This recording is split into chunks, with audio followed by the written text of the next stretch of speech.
Welcome back to the Sneakers and Cleats podcast. This is episode 147. This is Halloween. My name is Matty Bobby. This is Texas Ranger. Chuck McIntyre. Chuck McIntyre. It's Walker and Texas Ranger. Just to let you know, if you're not first, you're last. And Chuck and I are going to do a little bit of shaking and baking up here for the next 30, 35 minutes. What was the name of the character that Sacha Baron Cohen played? Oh, God, I don't know. What was his name? We're not going to kiss. We're not going to kiss. That's for sure. No. That's what happened at the end of the movie. I was going to say that's my costume today. I'm an old man stretching the outer limits of his own sexuality by wearing a pink shirt. So I love the pink shirt, man. Okay. It looks good. Oh, it works well with the tie, I think. I think so too. I like how Thursdays you're all dressed up, and today I look like this. So. Coming from work, dude. This is the way it goes. Coming from work to work. Yeah, that's right. Well, happy Halloween to everybody out there. Obviously, I am Ricky Bobby from Talladega Nights, Ballad of Ricky Bobby, one of my favorite movies of all time. Tonight on TNL, I'm going to have 3 different costumes for you. So I have a Ron Burgundy, a Matt Burgundy, I have a Matty Bobby, and I have a hot dog costume that we're going to. Matt Bobby is a doer. Matt Bobby isn't a thinker. Definitely not a thinker. So before we get started, I want to remind everybody to subscribe to the YouTube channel, both News 4 and Fox SA. If you're so inclined, download, rate, review on your favorite podcast app. Helps us out a lot. When we spoke last, the Spurs were 1-1. Not anymore. They are 1-3 now. And they just turned in a disastrous effort last night on national TV against the Thunder. The Thunder are going to make a lot of people look bad, but they made the Spurs look really bad. So Chuck and I, or Texas Ranger and I, will talk about the loss and hear from the guys after OKC, hear from Pop and Harrison Barnes. Plus, Cowboys getting maybe some reinforcements this week as they face the Falcons. Don't know if Daron and Micah Parsons are going to play, but they did come off IR, which is good. Is that enough to help save their season? We'll talk about that. Plus, Stefon Diggs tears his ACL, out for the year for the Texans. How's that going to affect CJ Stroud as they go up against the lowly Jets tonight, who are a favorite in that game? That's the Jets are the favorite. That's a stinky line. Yeah, they're 2-point favorites in that game. That's a stinky line. That's Vegas. Wow. Okay. I'm not a gambler, however. Yeah, right. All that plus we got high school hype squad for week 10. We got our high school football preview for TNL tonight. Matchup of the week between Wagner and Boerne Champion. Plus we're going to TNL top 10 today. So usually I start with trivia, but my Halloween gift to you is no trivia today. So. Thank you, MB. Let's get right into the Spurs. So the Spurs lost to OKC last night. 105-93. It really was not as close as the final score indicates, in my opinion. They fall to 1-3 on the season. They lost last night's game, and it was the worst version of this team. It really was. They couldn't make open threes. I think they started 1 of 10 from the field from 3.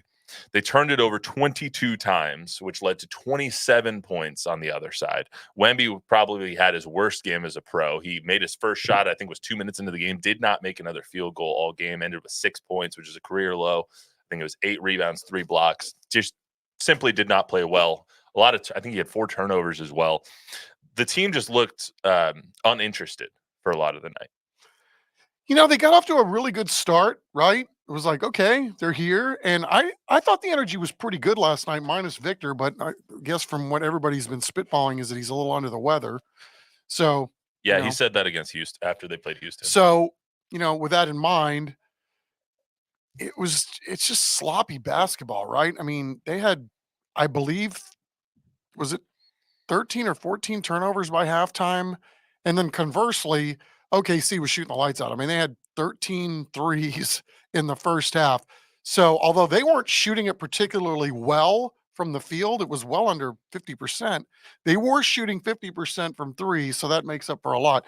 They've got a lot of shooters, to your point about them being a really good basketball team, but man, it's going to be really hard to win ball games if you're turning it over at the rate that the Spurs are early on in the year. I know they're juggling lineups and guys are getting used to playing with each other, but it just feels like in their zest to try to play fast, they're playing sloppy, trying to keep up with quicker teams. Interesting note from last night. Coach Pop is usually a let's get in the locker room, I'm going to go do my press conference kind of guy. He usually gets in, 5-10 minutes after the game. He's in the press room doing his 2 minutes and he leaves.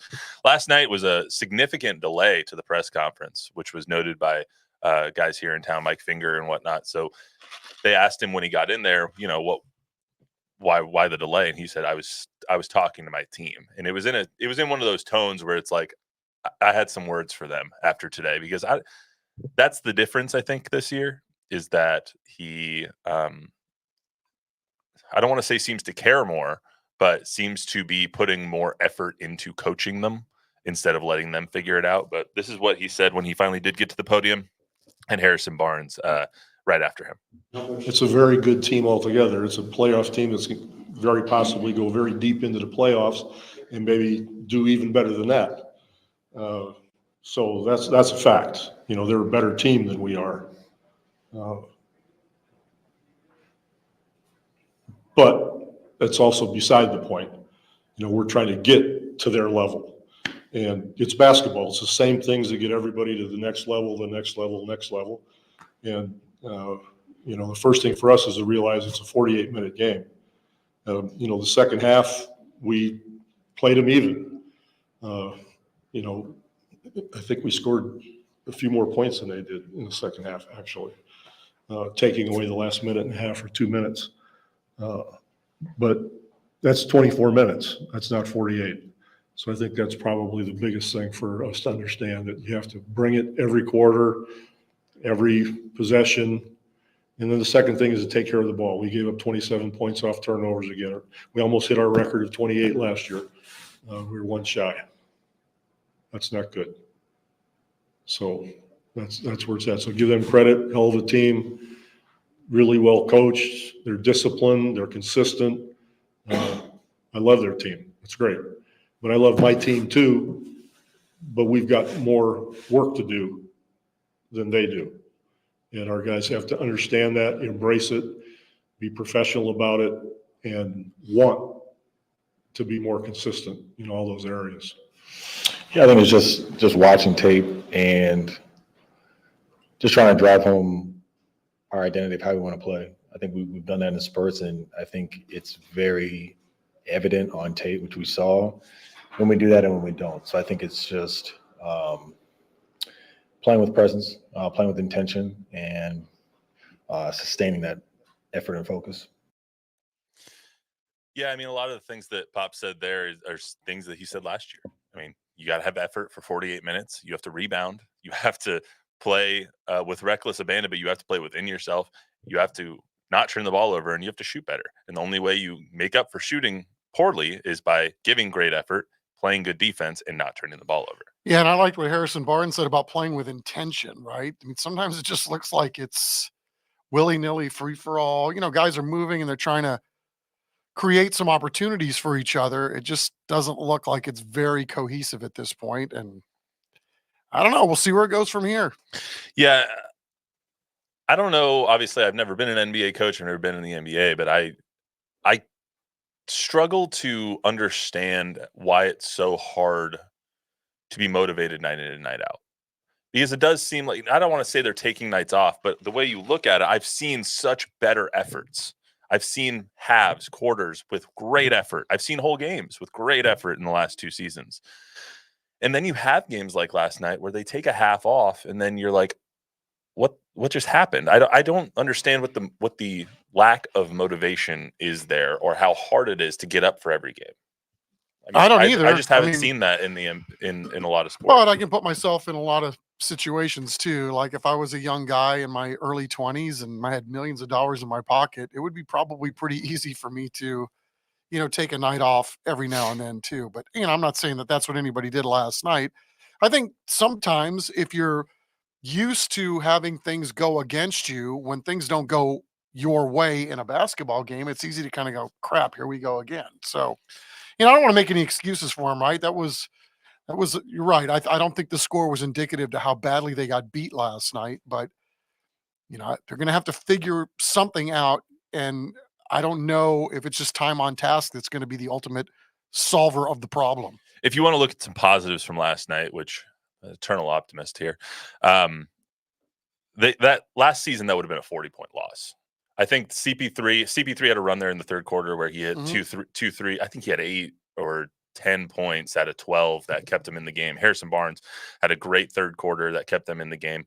Those two guys kept them in it, and kind of when you have a team that can get checked out sometimes, older veterans hitting those shots to keep you in the game. I mean, they cut it to a 7-point game. It was 82-75 at one point, and then a 9-2 run by OKC kind of sealed it for them. But I think that's the positive here is you have those veterans now. You have those guys on this team that can keep you close, but you need Victor and you need Vassell, who obviously isn't playing right now. Mm-hmm. You need Jeremy, you need Keldon. You need those guys to pick up that slack. And the fact that this was a 12-point game at the end, obviously the final score is not indicative of how not close this game was, but to only have a 12-point game and Wemby probably play his worst game as a pro, I do take that as a slight positive. Well, I mean, again, at some point, people are going to have to step up and start playing better basketball, right? I mean, you said Victor, right? Well, give him a pass because he's might have been under the weather all week, but he hasn't had a game yet where he's been on the plus side of the plus-minus stat. Not one. His best is 0. He's also been. I thought he got completely out physical yesterday. He got pushed around by, and they did a really good job double teaming. Yeah. They brought a lot of double teams. They brought guys from the weak side. So Victor had to try and get the ball out of his hand and make plays. Looked like the game was moving slightly too fast for him because he was just a tick behind on a lot of the passes. I thought his energy looked a little down yesterday. And again, it may have something to do with maybe. sniffles. So tonight they hopped on a plane right after the game, head up to Utah to play the Jazz. 2-point underdogs tonight. Do they win tonight against the Jazz? I would think, but I don't think will Wemby play on the second game of back-to-back? That I don't know. And has Utah won a game? I don't think they have. Did Utah right? win? I think they're defeated. Are they? Yes. That I don't know. I haven't looked at the Jazz's record in a second. If you give me, I think vamp for a second. If I'm not mistaken, they are winless. Well, this was yesterday when I was looking at this stuff. But they are 0-4. Okay. So I mean, we'll see. They're favorites tonight. I mean, the Jazz are one of those teams that don't care if they're first; they want to be last. So, Ricky Bobby, huh? Hey, I'm going to be dropping references all day. There you go. I do expect the Spurs to come out, like Walker and Texas Ranger on their grandpa chip and come out like a spider monkey, all hopped up on Mountain Dew. I do expect that a little bit tonight, Classic. and for them to jump on them. I do expect them to win tonight. I would say, especially if Wemby plays, I think that they'll come out. And I didn't hear what the injury report is on Trey Jones. Don't think for 2 seconds they don't miss that guy too. I mean, he's good. Malachi is just not Trey Jones. Malachi's good. I like nothing Malachi. Against him. Yeah, Trey Jones plays with intention. Correct. Yeah, Trey Jones is one of my favorite players on the Spurs. Just he's a great person. He's always in the community doing things around San Antonio. But 2, he's a good player. I like him a lot. So let's move on to the Cowboys here. So the Cowboys face Atlanta on Sunday. I believe they are 2.5, 3-point underdogs. Last time I checked, I can double check that number here real quick. They're hoping to get Bland back, maybe. He was DNP yesterday, I believe, even though he did get activated off IR. But that's more of a procedural move because if he didn't get activated off IR, then he would have had to be on IR the entire season. So I don't think we need to read too much into that. Parsons might be back this week. He was DNP yesterday as well. Zach Martin, DNP, I believe that was to be his arrest. But this team is still hurt, but they might get their reinforcements back. How much do you think that helps them this week? I think it would really help them if they got Bland and 11 back. But again, since 11's been out a month with a bye and he didn't practice yesterday, I would say that doesn't portend very well for him getting on the field on Sunday. That's a little bit of a surprise that now he's another week where he's not on the practice field on a Wednesday. I didn't think that high ankle injury was that bad. I mean, apparently it is, but I didn't think when he did it, they didn't seem very alarmed. And this would now be the third game he's missed, fourth game he's missed? Yeah, I think it's the fourth. This would be the 5th week he's out, including the bye week. Right. So that'd be pretty significant. Now you're talking about, now it starts creeping into your mind. Like he's in a contract year potentially, right? He's got 1 year left on his deal after this. And so I don't know. You're running into that wall where, if Micah Parsons misses another game, is it really going to impact how much he gets paid in the offseason? Probably not. I don't think so either. Atlanta's facing some injury problems too. Chris Lindstrom, DNP on Wednesday. He's dealing with a knee. Drew Dahlman was an ankle. That's their center. Looking at their injury report right now. Justin Simmons, all-star safety, all-pro safety for the Denver Broncos. It was limited with a hammy. Those are never easy to come back from. So they're not healthy either. Nobody is this time. However, I would say that the volume and the significance of the injuries definitely falls in the Cowboys' court because it's their top end talent. Yes. And I want to be clear too about Micah Parsons. I was just spitballing there. I'm not Micah Parsons. That guy has played. I think the only game he'd missed up to this stretch was a COVID game, right? Because he had COVID. Mm-hmm. I don't think it was ever because of injury at any level. You don't want Micah to come at you like Trayvon Diggs did on that. Well, I for sure don't want that. But no. I mean, that was probably absurd for me to even go there, though, given his history of never missing ball games. So the injuries really aren't on the offensive front. Obviously, Brandon Cooks is out, but the injuries on the offensive front for the Cowboys is pretty minimal. How do you think they fix the offensive issues that they have when the trade deadline is on Tuesday? You have Steven and Jerry have made it very clear that they are not in the improvement business this season when it comes to making trades or being active in the market. So how do they improve this offense? And for me, it starts and ends with that. Yes. And, again, time on task, right? I don't know that we've paid too much attention to the fact they do have two rookies and one playing the position for the first time at the pro level on the offensive line. To that point, Cooper's played better than Guyton has, though. You're probably right. I can't speak to, the PFF rankings and all that. You might have those and have seen them. But again, continuity wise, how long does it take for a unit that has two rookies on it to gel, right? Probably more than we've given it, to this point in the season. And I don't know if they're going to be able to figure it out in a lot of different areas, but you would assume that the more they play as a group, the better off they're going to be, because at least the lineup's been pretty consistent up there, which is not something that we've been able to say a lot during the McCarthy era. It has, and Zach Martin hasn't played exceptionally well this season. He's had a down year by his standards, and his standards are as lofty as any offensive lineman in the history of the game. So that doesn't really help. Terrence Steele has had a brutal season. He has been exposed by a lot of different guys. Nick Bosa did it last week. They finally started chipping Nick Bosa, and then the other side started getting beat by Terrence Guyton. So Terrence has to step up big time on that offensive line. Cooper, I think, has played well, reasonably. Tyler Smith has played reasonably well. Tyler Guyton is a rookie, so he's going to have his hiccups. But I do like his potential. Terrence Steele has been probably the biggest disappointment on the O-line, which sucks for us to say as a San Antonio guy. So, I mean, it is what it is, right? I mean, when you're in a place where the Cowboys are, right, with as many eyes that are on the Cowboys, everybody's going to be under the microscope. The line right now is 3. Do they win on the road against the Falcons? No. Do they cover the 3? No. I don't think so either. I'm in the old Bill Parcells mode now. It's like, I got to see it. Yeah. I got to see it at this point because like even last week, like they were there in the first half, right? And even though they were playing not great on offense, they still had the lead because their defense was playing well. And then it all went to hell in the second half.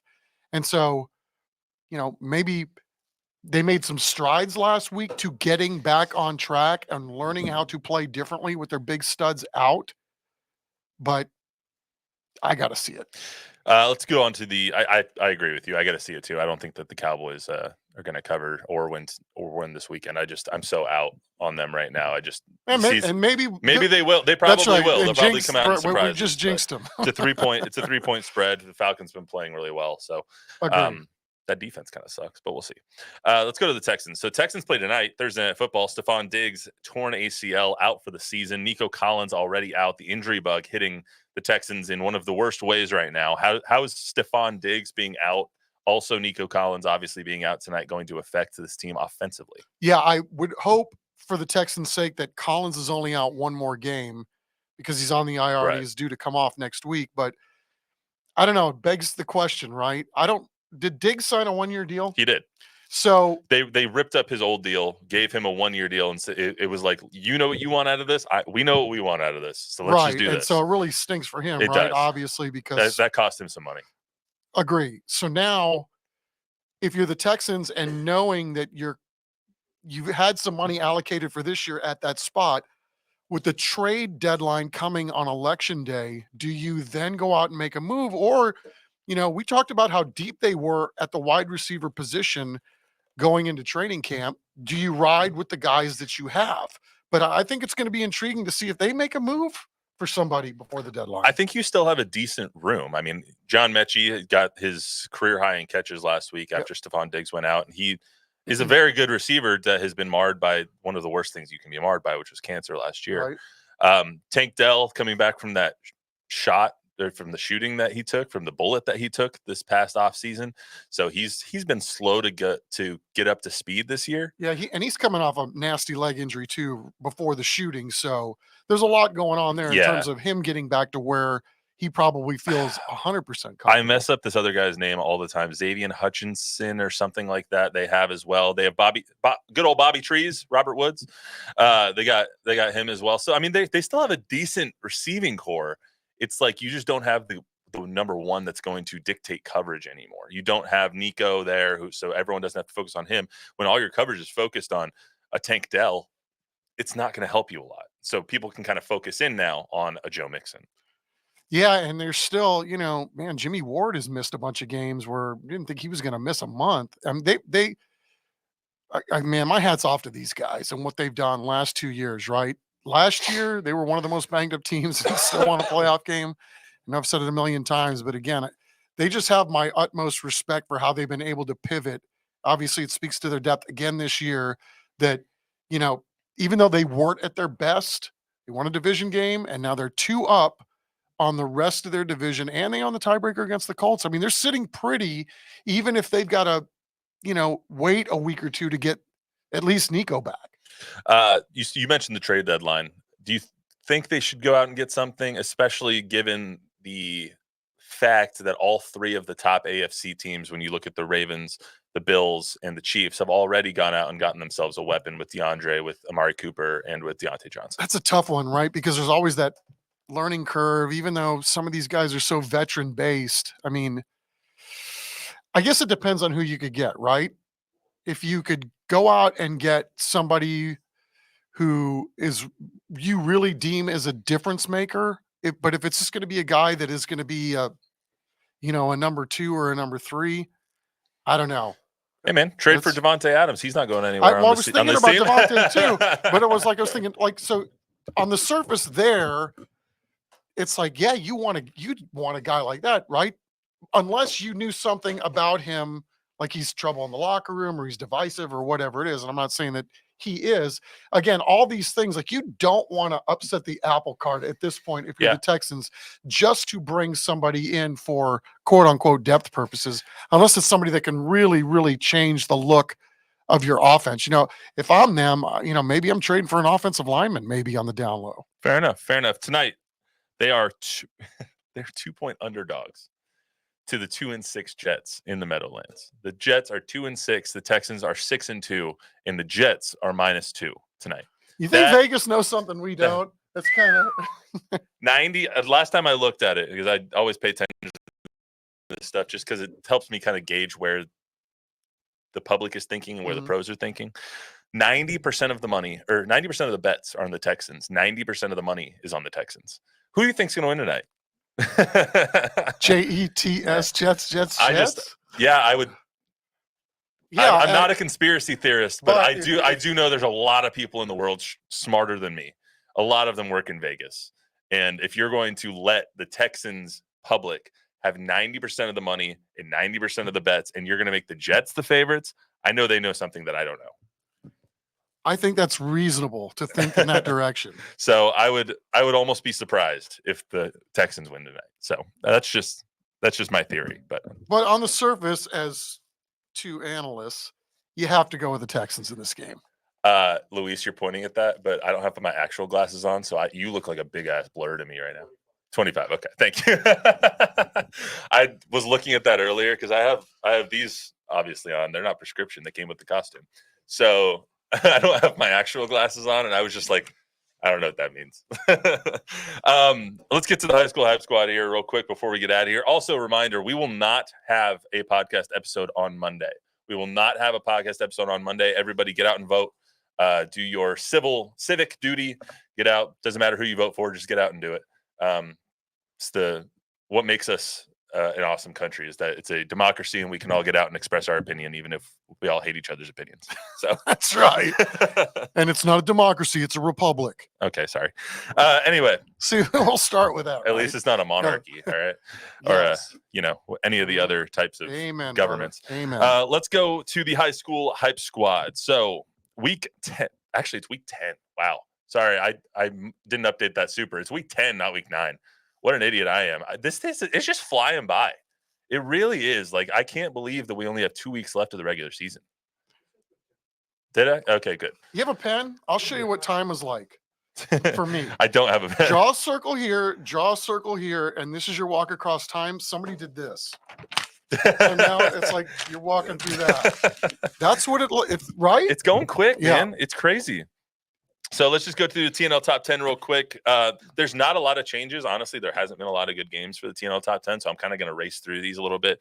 And our poll has been essentially the same the last 3 weeks. Exactly. I mean, the teams just keep winning, which is awesome for them. I mean, there's a lot of really good competitive races. We do have one top 10 matchup this week in the area, which is going to be probably the game of the year, I would assume. We'll get to that in a second. But TNL top 10, Piper is 8-0, 5-0 in district. They just beat the brakes off MacArthur. I feel bad for MacArthur because they're in a district with a lot of powers, and this happens to them a lot. The Warriors can lock up the district 13-5A, 1 top playoff seed on Friday. They play Victoria East 7 p.m. on Friday at Warrior Coliseum. I don't think I mentioned the score. It was 75-7 against MacArthur. Alamo Heights now 9-0, 5-0 in district. They beat McCullum 60-0. Mules can clinched a share, of the district title. Now they look to close out the regular season. They would secure their 5th straight undefeated district run on Friday if they beat Kerrville-Tyvee, who is no pushover. They're 6-2. I saw them a couple weeks ago against McCollum. They are a very good team. So 1, 2, 3, dominate. Steel 7-1. They are 4-0 in district. They beat San Marcos 63-0. The Knights have scored 49 or more in 7 straight games, including last week's 63-0 victory over San Marcos. They are at New Braunfels Canyon, who we saw last week, 7:30 p.m. on Friday. Southwest. All right, here we go. This is the main event here for me at least. Southwest 8-0, 6-0 in district. They beat Eagle Pass, win 31-10 last week. They are 8-0 for the first time since 2009. That is the season they went undefeated and then lost in the first round of the playoffs. They ended up finishing 10-1. Game of the week this week in the 5A1 Region 4 District 14. 2 undefeated teams. They played J, also undefeated, 7:30 Friday at Dragon Stadium. We're going to have a camera out there? Oh, hell yeah. Jack will start camping out right now. He's actually get your tickets while they're hot. Jack does not get too excited often. He is excited for this game. And Jack, our photographer, who loves high school football. He is stoked to see these two teams. Also, he's stoked to go to Dragon Stadium, which is one of his favorites. Right. It is pretty slick down there. Yeah, Don? Huh? Jack excited, yeah. I would say he's. I know, that's what I'm saying. He doesn't get excited very often, but he's like number 1. Woo! Yeah. All right. All right. So that's going to be a really good game. Gary Gutierrez and. So you should send him to Gus Stadium. Yeah. Let's send him to a Brennan game instead. No, that's going to be a really, really good game. I can't wait to see the highlights and see. I'm actually just going to be sitting there watching Jack's feed because that's just going to be a really, really awesome atmosphere and game for that. That's going to decide the winner of that district. That's going to decide a lot of playoff positioning for that district. It's going to be awesome. So Brennan is number 5 in our TNL top 10, 7-1, 6-0. They're just rolling. They won't lose or have a competitive game until they get to the playoffs, unfortunately. They won 52-0 against Stevens. They play Taft at 7 p.m. on Thursday. They can secure at least a share of the title if they win tonight against Taft. They play at Gus Stadium. And Taft lost, I believe, 49-7 last week. So Congratulations to the Brennan Bears. John Jay, obviously they are 6 in our TNL top 10. Obviously no changes here if you guys have been listening week to week. Not a lot of changes in the TNL top 10. Everyone keeps winning. John Jay 8-0, 6-0 in district. They beat Laredo Martin 31-12. Sorry, Luis. Coach Double G is the original G. Our Laredo fan over there. Right. The Mustangs approaching their program record for wins in a season at 10. So if they win this week, they win next week, they will tie it, and then they will need a playoff game to overtake that record. And Gary Gutierrez, I know, is working on that real hard. So they play Southwest, as we've already mentioned, on Friday, 7:30. Smithson Valley, number 7, once again in our TNL top 10 poll. They are 6-2, 4-1 in district. They beat New Braunfels in our game of the week last week for 29-18. Very good game. They ran away from them in the second half. Kate Spradling and I don't know why his name's escaping me right now. The running back Sowersby kind of ran all over the New Braunfels defense. It was pretty impressive to see. Rangers can clinch their 15th straight playoff berth on Friday, which they probably will because they play MacArthur 7 p.m. at Ranger Stadium. So Harlan, number 8, once again in our TNL top 10 poll, 7-1, 5-1 in district. They defeated Taft 49-7. They play Warren tomorrow. Yeah, tomorrow, 7:30 p.m. And then after that, they play Soto to close out the season. So that'll be pretty good. They've actually made the playoffs with Eddie Salas and that squad over there. Made the playoffs all 7 seasons of the program's history. So very impressive on the north side of town. Sotomayor defeated Warren 41-0 last week. They're on a bye this week before they play Harlan to close the season. That'll be for second place in the district too. So that's a huge matchup next week between Soto and Harlan. And Johnson 7-1, 5-0 in district. They beat Lee. Lee actually put up some points, 48-28 last week. So that's actually a little surprising because Lee has obviously been down for a few years, but good for them to get some points on the board and give Johnson a little bit of a game. Jaguars look to clinch at least a share of the district championship with a win on Friday. They play Churchill 7:30 Friday at Comalander. Let's get to our TNL matchup of the week. Wagner and Boerne Champion over at Rutledge Stadium. You spoke to both coaches. Boerne Champion's head coach Blaine Ellis, second season as the head coach, but obviously been at the school for a long time. What did he tell you, and what did you learn this week? Well, they're young, right? And they're not real excited, obviously, about the year that they're having in terms of wins and losses, but they are super, super young. So you got a sophomore quarterback that they're really excited about, and a bunch of underclassmen. Sophomore quarterback was an offer to UTSA, doesn't he? I think I saw that on our I think so. Sheet. So that's a tough league, right? I mean, and so I think for me, a lot of this is how Wagner has somehow pulled it together to stay in the hunt with what's going on there with them. Yeah, I mean, their injuries have been outrageous. And Boerne Champion, obviously, they were, I believe, 8-3 last year, lost their first round playoff game. But it was a really good team. You had Gage Goldberg and all those guys on the sidelines last year. And it was a really good team. I think Blaine, it's just the life of a high school football coach. Yeah. It's the life of a high school football team. Sometimes you have good classes. Sometimes your classes take a little bit more work. And it's not saying that this class isn't good or going to be good. It's just sometimes you have those ebbs and flows, and that's kind of what Blaine has been dealing with this year, it seems like. Absolutely. Let's hear from Coach Blaine Ellis. I think that's the wrong thing queued up there, Luis. That's my Jacob Toby interview. It's the one on the right. 2 to the right. Yep. There you go. Go ahead. Obviously, the season is not going exactly the way you guys had envisioned it. What is working and what do you like about what this team has done throughout the season? Yeah, I think our team is relentless. We talked to them this morning, first thing this morning. We talked to them about how relentless they are. They play extremely hard. They practice extremely hard, and very, very proud of them week in and week out and what they bring to our program. What does that say about the character of these young men that, for lack of a better term, unless you get a ton of help and everything works exactly right, the season basically now is just kind of like 2 games, but yet they're still coming out here. They're still putting in the work. They're trying to get better every single day. What does that say about the character of these young men that you're very high character? We pride ourselves on being a program of character. So we talk about it all the time. And the reason is for moments like this. The beauty of this game is we have another opportunity this week. We're excited for the opportunity. Our guys are excited for the opportunity. And we couldn't be more blessed to be able to come play this game week in and week out. We got 2 more chances to go play this year. And if something crazy happens, it happens. That would be awesome. But we're excited for the opportunity. So on these last 2 weeks, let's just say that things don't fall necessarily Boerne Champion's way. What is it that coach actually kind of looks for and works on in these last couple of weeks as you get ready for moving forward in the spring ball and into the next year? Yeah, well, our message has been our focus is on us right now, and our focus is on this moment. We want to be the best we can be in every single moment, and that's what it's going to require for us to go get a couple wins to finish out the season. That's our goal. We're focused on the now. We're not going to start looking to the future just yet. We're focused on right now what it takes to get a win. And what's kind of when you see Wagner on film, what are some of the things that they do that are going to present some challenges to this Boerne Champion team? Yeah, they're very physical up front. They love to run the football, and they do a good job of it.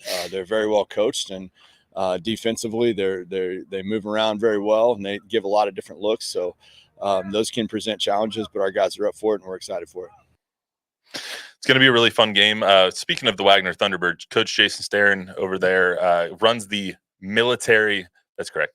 The military academy style offense. They run the triple option. They run the fullback dives and the jet sweeps and the orbit motions that'll get you outside and get people on the edge. Tell us a little bit about your conversation with Coach Daron and who we should watch out for tonight. So they've got my utmost respect, and Jason does in particular, for what they've been able to do the last couple of years. Remember last year they lost quarterbacks on back-to-back plays to ACL injuries. Mm-hmm. It's been even worse this year, not necessarily at the quarterback position per se, but really across the board in terms of what they've been dealing with injury-wise. To their credit, they're somehow in a position that they can still control their own destiny, even in that league, for the final playoff spot. So I don't know how they've done it. And, I even gave Coach Daron an out. It's like, well, so in that regard, I mean, it's been a heck of a year for you. He goes, no, we got really high standards here. We shouldn't be in this position.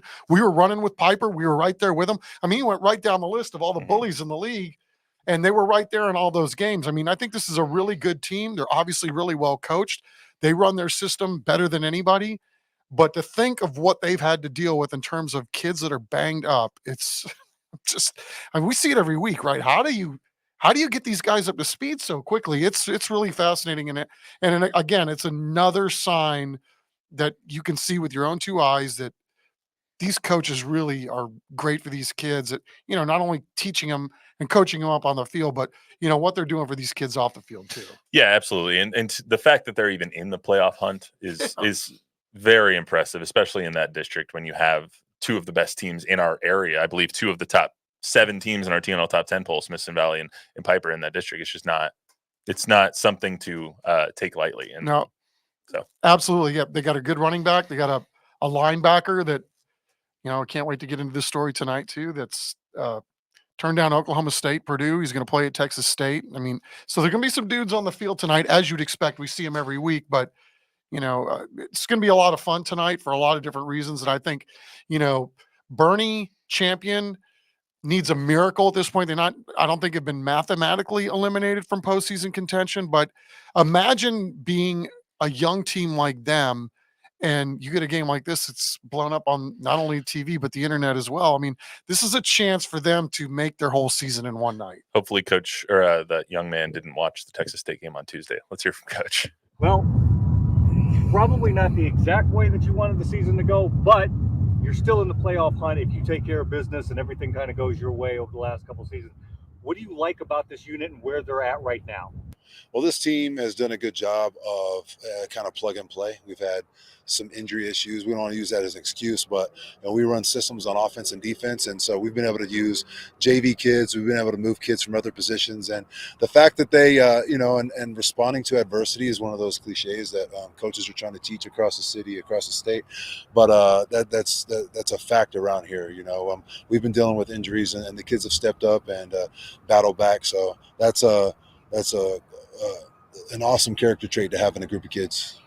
And even the games that you've lost, they've, for lack of a better term, they've kind of been close. You had a couple plays here or there. It was like you've got to be able to take that solace that it was like, look, we can hang with anybody if we just play our style. Yeah, I agree, but it's sort of getting old to the coaches and the kids. We've done a good job of being competitive in first halves, and there's really no excuse. We just it's about results, and if we can keep it together for a full game, I think we can play with just about anybody. What are some of the challenges that Boerne Champion is going to pose for you guys this week? Oh, Boerne Champion has great athletes. They have great coaches. They're going to run plays fast. They're going to run multiple defensive fronts. They're a really good team. Got a lot of really good coaches in our area. They wake up in the morning, they piss excellence. They do a great job. They do a fantastic job. They are first. They are not last. And gonna have a lot of fun tonight. I got 3 different costumes tonight, guys. Do you really? So yeah, I had 4. I'll be honest. I had 4, but I didn't think Jake from State Farm was going to work very well. They're not a sponsor, so I do have Ron Burgundy. I do have a fake mustache to wear, so that's going to be fun. And then I have a big ass hot dog costume. So let it rip, big fella. hey, man, it's a high school football game. We're here to have some fun. That's all we got for you tonight or today on the Sneakers and Cleats podcast. Remember, we do not have a Sneakers and Cleats podcast on Monday. Get out and vote. I do want to give everyone a little bit of time. If you don't want to vote, at least watch the Broncos beat the Ravens. That's going to be really priority number 1 this weekend, because the Broncos are about to hit their season win total, and I am praying to sweet baby Jesus, who is my favorite one, that we hit that win total, baby. So anyway, everyone have a good weekend. Not Ricky Bobby. I had to get as many Ricky Bobby references.